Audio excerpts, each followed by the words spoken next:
నమస్తే మిత్రులారా, ఈరోజు మన తెలంగాణ రాష్ట్రంలో జరిగినటువంటి ఒక విషాదకరమైన వినోదం వెనుక విషాదం అనేటువంటి సంఘటన గురించి నేను చెప్పదలుచుకున్నాను. విషయం ఏంటంటే, పుష్ప 2 అనే సినిమా రిలీజ్ అయ్యింది.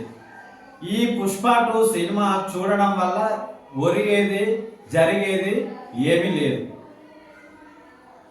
దానికి సంబంధించి వాళ్ళు అధికంగా బడ్జెట్ పెట్టి సినిమా తీసుకున్నామని చెప్పేసి అత్యధిక రేట్లు పెంచుకున్నారు. ఓకే, వాళ్ళ ఇష్టం, వాళ్ళ సినిమా, వాళ్ళు రేట్లు పెంచుకున్నారు. చూసే వాళ్ళు మనల్ని ఎవరు చూడమని చెప్పలేదు. మనం ఏం చేసినాం, ఆ సినిమా పిచ్చిలో, ఆ ఫ్యాన్ ఫాలోయింగ్ పిచ్చిలో వాళ్ళు పెంచినటువంటి రేట్లకు 1000కా 2000కా 3000కా మనం ఆ రేట్లను పెట్టి టికెట్లు కొనుక్కొని మరి ఆ ప్రీమియర్ షోలు చూడటం అనేది జరిగింది. సరే, ఓకే, మన దగ్గర డబ్బు ఉన్నది, మనం రిలీజ్ రోజు చూడాలి సినిమా అనేటువంటి సంకల్పము, మీ యొక్క పిక్చర్ ఏదో చూసేస్తున్నాం. ఆ ఉద్దేశంలో భాగంగా నిన్న సంధ్య థియేటర్కి రిలీజ్ రోజు అసలే ఈ సినిమా పిక్చర్లు ఎక్కువైపోయిళ్ళు ఇప్పుడున్నటువంటి పరిస్థితులలో. ఆ టైంలో అక్కడికి ఆ హీరో గారు సంధ్య థియేటర్కి వచ్చాడు. వస్తే ఈ జనాలు ఎగబడ్డారు. ఈ జనాలు ఎగబడినటువంటి టైంలో అక్కడ దిల్షుక్ నగర్ సంబంధించినటువంటి రేవతి, తర్వాత ఆమె సంబంధించినటువంటి 2 పిల్లలతోటి, చూడండి, వాళ్ళ ఫ్యామిలీ మహా గొప్ప ఫ్యామిలీ అనుకోవాలి. ఇప్పుడు మనం నీకు ఫ్రీ రిలీజ్ రోజు అధికంగా అక్కడ పబ్లిక్ ఉంటారు. ఆ పబ్లిక్లో ఈయన ఫ్యామిలీని పట్టుకొని సినిమా ఆ 4,000 3,000 పట్టుకొని బుక్ చేసుకొని పోయిందంటే ఆయన ఎంత ఫ్యాన్ ఫాలోయింగ్ ఉన్నదో అర్థం చేసుకోవచ్చు. ఆ క్రమంలో అల్లు అర్జున్ అక్కడికి వచ్చిండు. అక్కడ తొక్కిసలాట జరిగింది. ఆ తొక్కిసలాట జరిగినటువంటి టైంలో తన ఎవరైతే దిల్షుక్ సంబంధించిన రేవతి అనేటువంటి ఆమె చనిపోయింది.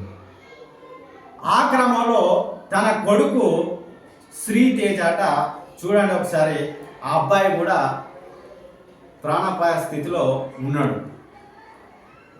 చూడండి, ఏంటిదండి ఇది, ఏంటిది ఇది? నువ్వు సినిమా చూస్తేంది, చూడకపోతేంది, ఈ కథ ఏంది? సరే, ఓకే, నీ ఇష్టం వచ్చిన టికెట్లు పెంచుకున్నావు, అది నడుతాన్ని బిజినెస్ చేసుకుంటున్నావు. నువ్వు రిలీజ్ టైంలో అక్కడికి వచ్చాడు ఎక్కడదండి? అక్కడ అసలు ఎవరు పర్మిషన్ ఎవరు ఇచ్చేలో? రిలీజ్ టైంలో, పబ్లిక్ ఉన్నటువంటి టైంలో హీరో గారు అక్కడికి రావడం ఏంటి?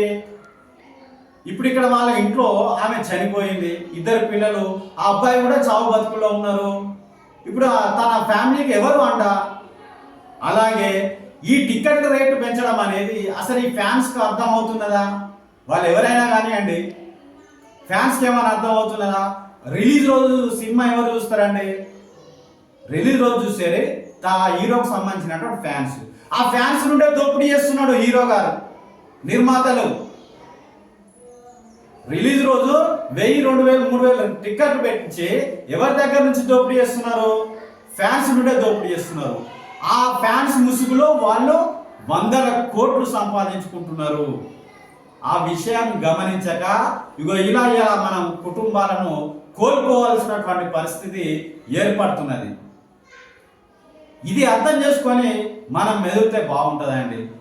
వాళ్ళు హీరోలు అంటే ఎక్కడ హీరోలు అంటే వాళ్ళు ఏం చేసిరు? దేశానికి ఏం ఉద్ధరించారు? వాళ్ళు బార్డర్లో పనిచేస్తున్నటువంటి జవాన్ మన హీరో, పొలంలో పనిచేస్తున్నటువంటి రైతు మన హీరో. ఆయన తిండి పెడుతున్నాడు, ఈయన రక్షణ ఇస్తున్నాడు. వీళ్ళేంటిదండి? సినిమా హీరోలు చేసేదేంటిది? సినిమా పిక్చర్లు కాకపోతే ఈ యొక్క విషయం పైన మనం అంతా మేధావులుగా ఉన్నటువంటి, విఘ్నులుగా ఉన్నటువంటి వాళ్ళు ఆలోచన చేసి, ఈ యొక్క ముఖ్యంగా నేను ప్రభుత్వానికి చేస్తున్నటువంటి డిమాండ్ ఏంటిదంటే, వాళ్ళు 100 కోట్లు పెట్టుకొని సినిమా ఎవరు తీయమంటలేరు. కాబట్టి టికెట్ రేట్లు పెంచడం, ప్రీమియర్ షోలు ఇవ్వడం, తర్వాత రిలీజ్ రోజు హీరోలను థియేటర్లకు అనుమతించడం అనేది కరెక్ట్ కాదు. అలా చేసినట్లయితే ఇలాంటి సంఘటనలు మనకు పునరావృతం అవుతాయి. కాబట్టి ఇది ఒక మంచి మనసుతో అర్థం చేసుకొని ఈ విజ్ఞప్తిని స్వీకరిస్తారని కోరుకుంటున్నాం. నమస్తే.